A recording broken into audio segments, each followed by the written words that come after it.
In the studio now, Reza Pahlavi. Many thanks for being with us. Thanks for having me. Now, first of all, let's start with events in Iran yesterday. The reformist movement did try to use those large public gatherings to mark the anniversary of the Islamic Revolution to get their grievances across. Security forces clamped down on them very, very quickly. Is this a worrying sign that security forces are becoming more adept at stamping out opposition protest before it even gets off the ground?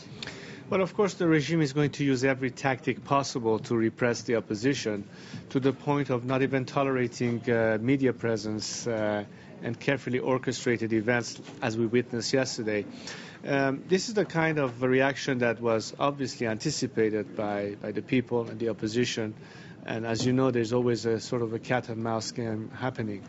The degree of repression will not decrease. The real question, however, is how many within the coercive forces will indefinitely be capable or willing to cooperate with the regime, as opposed to refuse to carry out such orders and join with the people.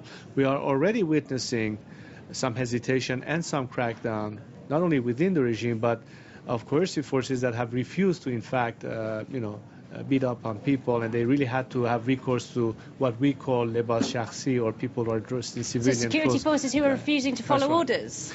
We have seen cases where they have restrained themselves from actually cracking down too hard, not necessarily yesterday, but over the past few months. It's indicative that there is a sense of conscience and guilt within those forces. And, you have to understand that the demand of people today is well beyond any hope of this regime reforming itself. The movement is gradually turning towards a much more fundamental expectation, which is finding a solution beyond this regime within a sort of secular democratic alternative. So you want to do away with the theocracy altogether, rather than reform, as the movement of Musavi says he wants to reform the government, yes, willing to engage with the government. There are some who still may believe that there's still a possibility to reform, but I think the majority of the people have given up on that thought. It was attempted several years ago. It has failed for two reasons. A, because the regime's nature simply prohibits it. Two, because the vehicles that could bring any kind of legislation that could modify the law simply does not exist or is not allowed by the regime. So how could you possibly reform it? But under the last president, President Khatami, he was a moderate president. Did life not get better for ordinary people under Iran? Is that not an alternative to a complete overthrow of the regime, as we saw when your father was overthrown? Thousands of people died in that revolution. Is there a risk that overthrowing the regime would prove to be a repeat of that? First of all, the numbers were much less that you indicated in terms of the transition that was rather smooth, only because the coercive forces in fact remained neutral that facilitated the transition. Such a scenario could be anticipated in the next change, because part of what I sort of call for in the process of change, which is based on nonviolent civil disobedience, has to take into consideration the crucial role that coercive forces can play in that transition. The bottom line is they need to find survival beyond this regime, and the fact that society will accept them back into their fold.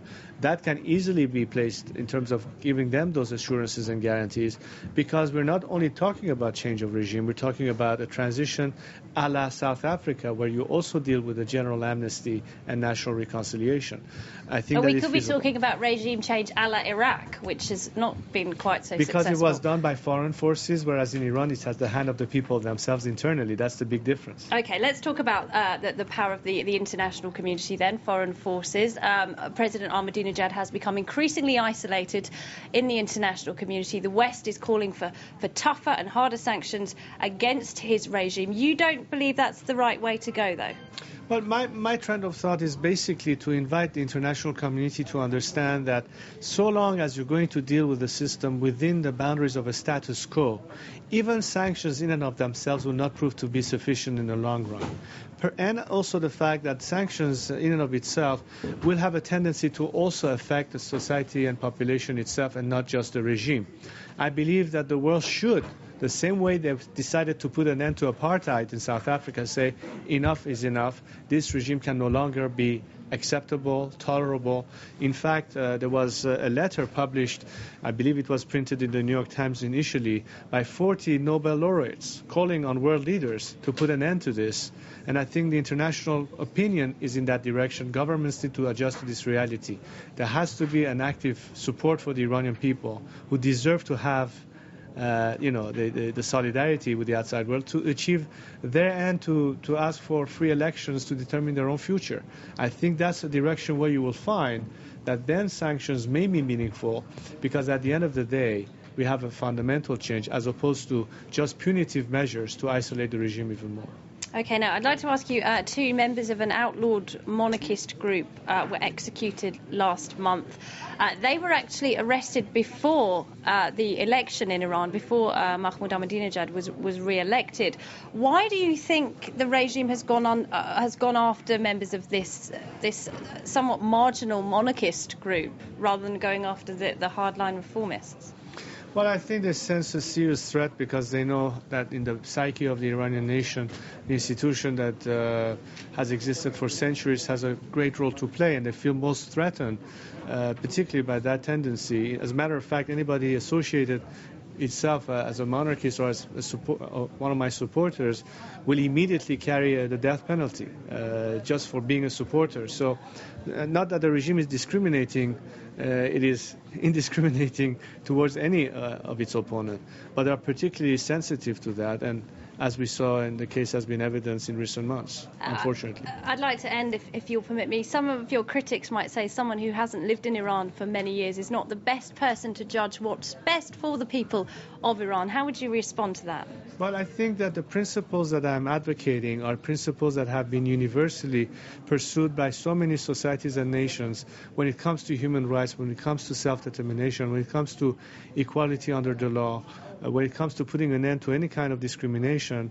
I don't think it has anything to do with whether or not you have been physically in a country or not. I have been in touch with my fellow compatriots even though I was geographically separated, because for 30 years Iran has been my life, day and night. So I think I've been quite connected. I'm certainly quite aware of what's happening. I certainly have been solicited by many inside and outside.